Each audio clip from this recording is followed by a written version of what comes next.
I do my best to keep a positive outlook on most things, but with Apple this year, I can't shake the feeling that they're losing their touch. Or maybe Tim Cook is losing his touch. Don't get me wrong, Apple's not going anywhere. I'm just being dramatic. Apple is still a great company, their products still hold their own, but this year, their products and their updates just are not to the Apple standard. Let me know what you think in the comments. Am I totally off base, or do you agree with me? So let's start with Vision Pro. Vision Pro came out and it was one of the coolest things I've ever seen. I tried it at an Apple Store 30-minute demo. Incredible, incredible thing. Check my video out, linked somewhere around this video. And I loved it. $3,500 starting out. Plus, if you need glasses like I do, you have to get the lens accessories, and that's gonna be like another $400. Plus, you've got a case if you want a new headband. Belkin released a band that Apple sells to make it more comfortable. Apple doesn't want to put their name on it, even though it looks very Apple designed. Not to mention Vision OS 2 comes out, and it's essentially what Vision OS 1 should have been. Very menial updates. And they took a whole slot at WWDC just to talk about it. It came with, the best feature was the new widescreen display, and that's really cool, it's really awesome, but I can't shake the feeling that this should have been with Vision OS 1. Again, huge price point, and nobody's buying it. Apple had to halt production on the Vision Pro because they made too many and nobody's buying these products. Maybe the holiday Christmas season is going to boost their sales in the Vision Pro, but I highly doubt it. If somebody wants to buy me a $3,500 Christmas present, please do. So that's the start. Next, you go to WWDC. The iPads this year got an incredible update. The OLED iPad Pro with the thinner design, the tandem OLED, all is really, really cool features. M4 chip in there. Then the iPad Air got a new size, new colors, and M2 chip. It's awesome. It's powerful. The iPad Mini got a meh redesign, but we'll get to that later. And in WWDC, we were so excited for iPadOS 18 to be the one, finally, to take advantage of the M4 chip in the iPad Pro.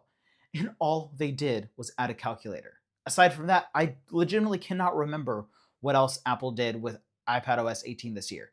It's like a constant game of will they, won't they, will they, won't they. It's like we're picking the flower petals. Do they love us? Do they not love us? Do they hate the iPad? Maybe they don't hate the iPad. Who knows? They love the iPad hardware. They hate the iPad software. Or at least the two teams do not talk to each other ever. The software team still thinks the iPad is just an accessory. The hardware team is trying to make the iPad be more than just an accessory, and it's not working. Next, you go to iOS 18, WWDC. iOS 18 was supposed to be this huge redesign, this huge customization, feature-rich package that it isn't. The biggest features we got was the home screen redesign, the app changing colors. You can put apps anywhere finally. You can make the apps bigger or smaller, and you can also have the dark mode icons. And those are really, really cool features that just are not great right now. They're cool features that should have been implemented so much better. The app icons are terrible looking whenever you can change the color. You can change the color to a poop green. You can change it to vomit yellow, and it's unfortunate. Why did Apple implement it in that way? I don't know, but it's just not a great implementation. I love the dark mode icons and I love the larger icons, don't get me wrong, but it does not feel very Apple. It doesn't have that Apple polish this year. And it's really unfortunate, not to mention how buggy iOS 18 has been, especially on the new iPhone 16s. When they first came out, the cameras kept crashing consistently. The phone crashes. Half the time it reads your touch, half the time it doesn't read your touch. That's unfortunate. Why does my wife's iPhone 13 feel more responsive than my 16? Who knows? And that's iOS 18. It's just buggy as buggy can be. It has these features that were supposed to be great, and they just aren't. They're more mediocre. And then you get to Apple Intelligence. And that's a huge can of worms, and maybe that's for a separate video. Let me know if I should do a video on that in the comments below. But Apple Intelligence is here, but it's also not here. It's like half here.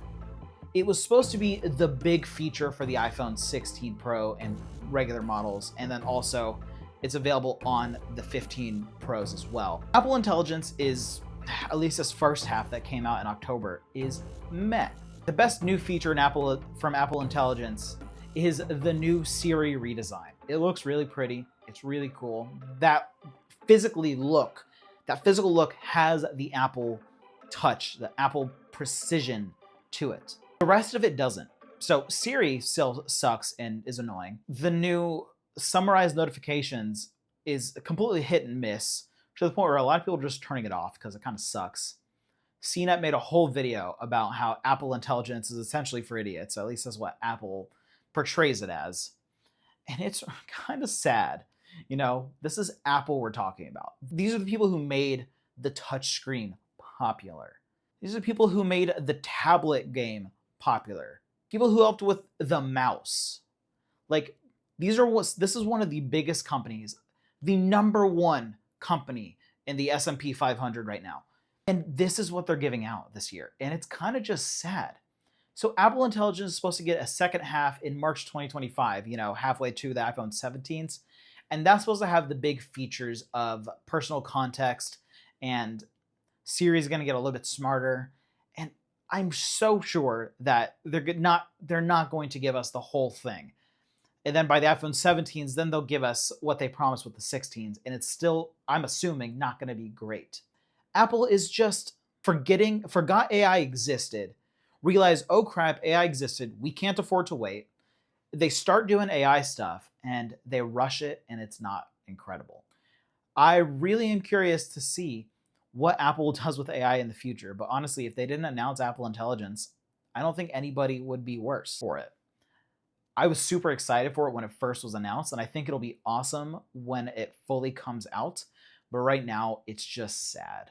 The iPhone 16s this year were fine. They were a fine update. The iPhone 16 regulars are okay. They got some of the features that the Pro models got, like the camera control button.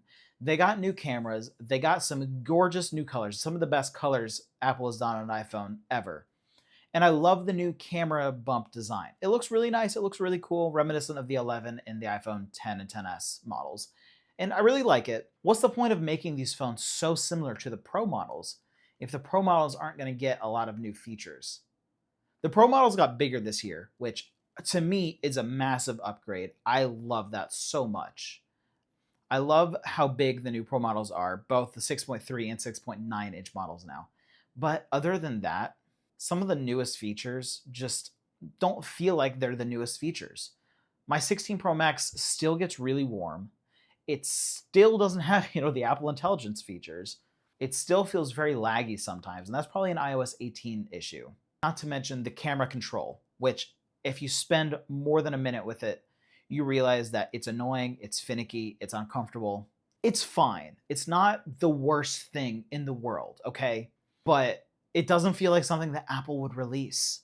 It doesn't feel like it has the Apple touch. That and Apple Intelligence are the most things that feel like they just don't have the Apple touch. That's really sad. And if you love the camera control, please let me know in the comments, because I've met nobody who likes it. The iPad mini was released and it was cool. I was very excited for new iPad mini 7. They didn't fix the Jelly Scroll. They really could have fixed the Jelly Scroll. They really, really could have.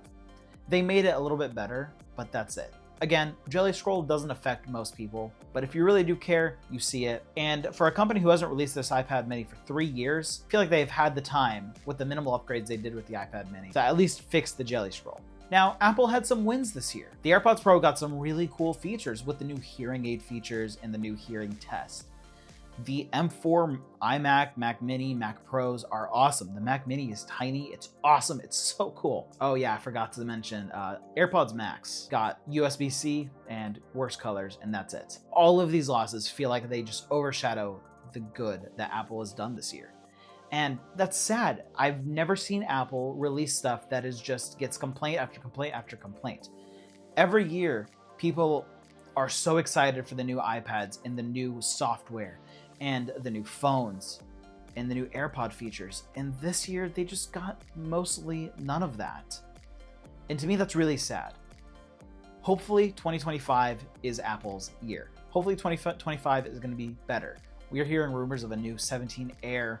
We're hearing rumors of some new iOS 19 features and possibly something better with Apple Intelligence.